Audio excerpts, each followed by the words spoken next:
Hey, they're pretty cool. So we are going to take a deep dive. All right, so we've got some super interesting stuff to dig into today. A bunch of you have sent in research on tektites.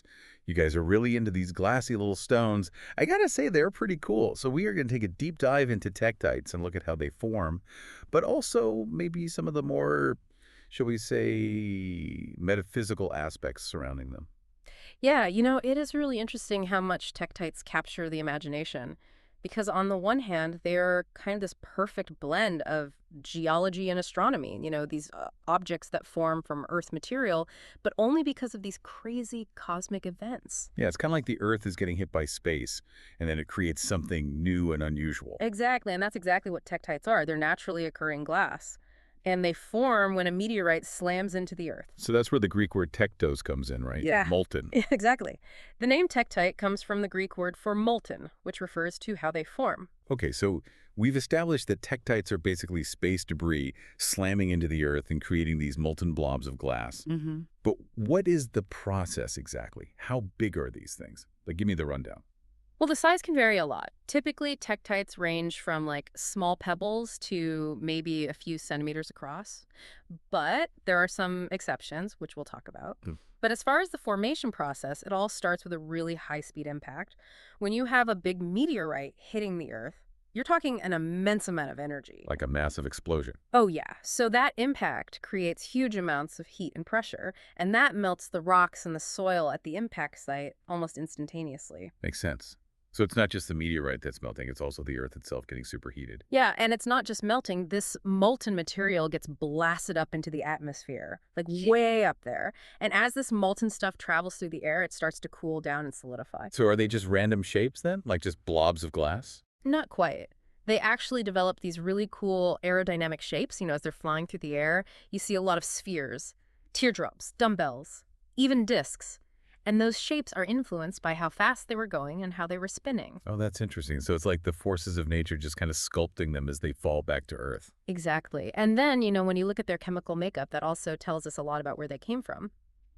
Tektites are primarily silica. That's like the main ingredient in glass, usually about 68 to 82%. And in some cases, like Libyan desert glass, which is found in the Sahara Desert, it can be up to 98% silica. Wow, almost pure glass. That's wild. It is. And another thing that sets tektites apart is their water content. Compared to volcanic glass, tektites have very little water in them. They also have lower amounts of things called alkali metals. And frequently you'll find this mineral called tellurite in tektites. That's actually a pure silica glass that forms at extremely high temperatures. So finding it inside tektites kind of confirms that they were formed in these incredibly intense conditions.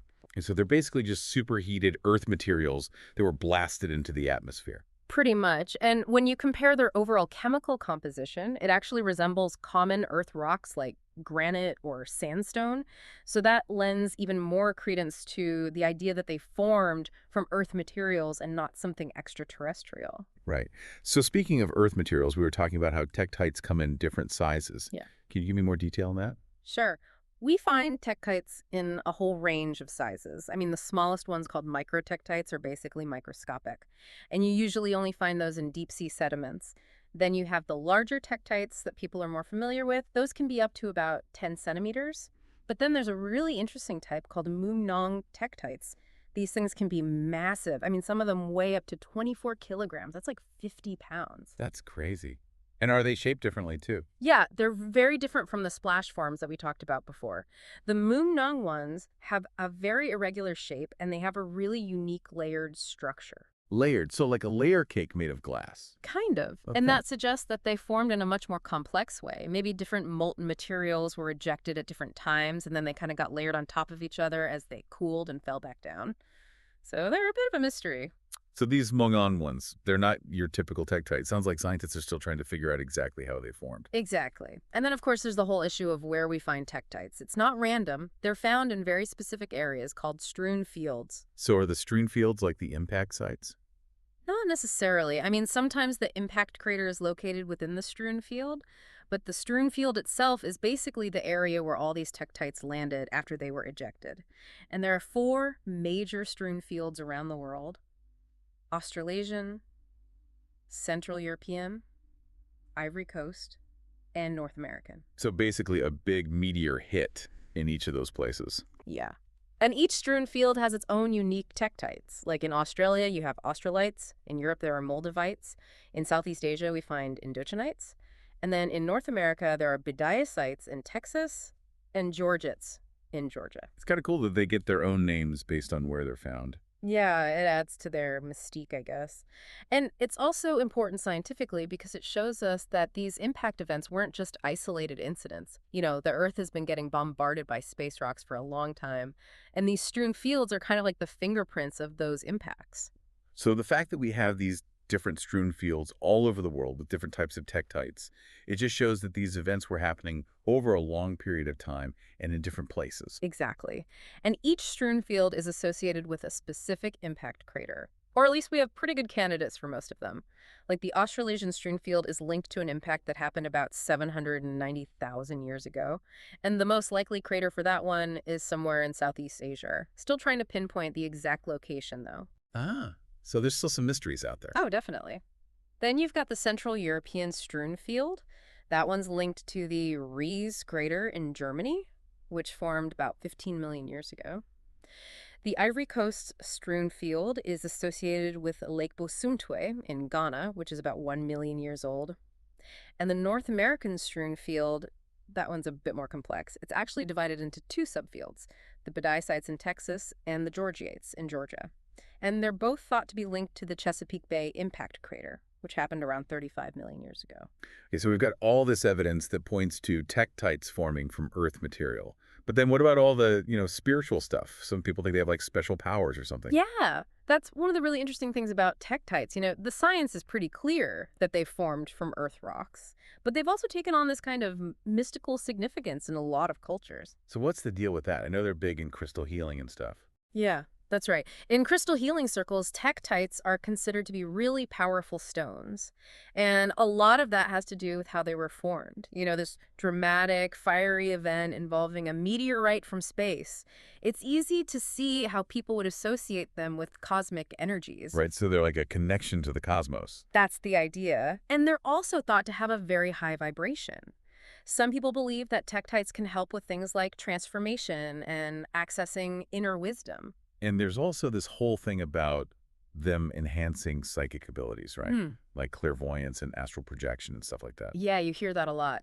The idea is that tektites can activate the upper chakras, which are associated with intuition and spiritual awareness. So some people use them in meditation and other energy healing practices to try and enhance those abilities. Interesting. And what about emotional and physical healing properties? What do people believe about that? Well, emotionally, they're thought to be helpful for releasing trauma and reducing stress. Some people say they promote a sense of peace and resilience. And physically, some believe that tektites can help with things like recovery from illness, Yep. improving circulation, even boosting fertility. Huh. I'm noticing a trend here. Seems like a lot of the beliefs about tektites are tied to this idea of them being really powerful and transformative. That's a good observation. And it makes sense when you think about how they were created, this violent event, but it also created something new and unique. So there's this idea that tektites can help us to embrace change and transform ourselves in a positive way. So it's kind of like turning something destructive into something positive. Exactly. And of course, there's no scientific evidence to support any of these claims about healing properties, but that doesn't mean that people don't find them helpful. Right. It's more about the belief system and how people connect with these objects. Right. And it's also interesting to look at how beliefs about tektites have evolved over time. In Southeast Asia, they were called black pearls, and people thought they were connected to thunderbolts. In ancient China, they called them inkstone of the thunder god. And Australian Aboriginal cultures have stories about them being magical objects. Wow. So these beliefs go way back. Yeah, they do. And it's fascinating to see how these ancient beliefs are still present in modern culture. You see it all over the internet. Oh, yeah. I've seen a bunch of stuff about them on Etsy and Reddit. Right. On Etsy, you see tektites being sold for their metaphysical properties. And a lot of the descriptions emphasize their connection to space and their ability to enhance spiritual growth. Sometimes sellers will mention the scientific origin of tektites, but a lot of times it's more about the metaphysical aspects. And what about Reddit? I bet there are some interesting conversations happening over there. Oh, yeah. On Reddit, you'll find everything from people asking for help identifying tektites to people sharing their personal experiences with them. Some people use them in their meditation practice or for energy work. And then you have the skeptics who are just interested in the science behind them. So it's a pretty diverse community. Sounds like a lot of people are really passionate about tektites, whether it's from a scientific perspective or a spiritual one. Yeah, it's a really fascinating subject because you have these objects that are formed by these incredible cosmic events, and they have this real tangible connection to space. But then they also have all this symbolism and meaning attached to them. Yeah, it's like this perfect blend of science and spirituality. And it just goes to show that even in the age of science and technology, we're still drawn to mystery and wonder. And these ancient objects have a way of connecting us to something bigger than ourselves. That's a great way to put it. So for those of you listening, I want to leave you with this thought. We've talked a lot about the science behind tektites, and we've explored some of the beliefs surrounding them. But ultimately, it's up to you to decide what they mean to you. Do you see them as simply fascinating geological formations? Or do you sense something more, something cosmic or spiritual? There's no right or wrong answer.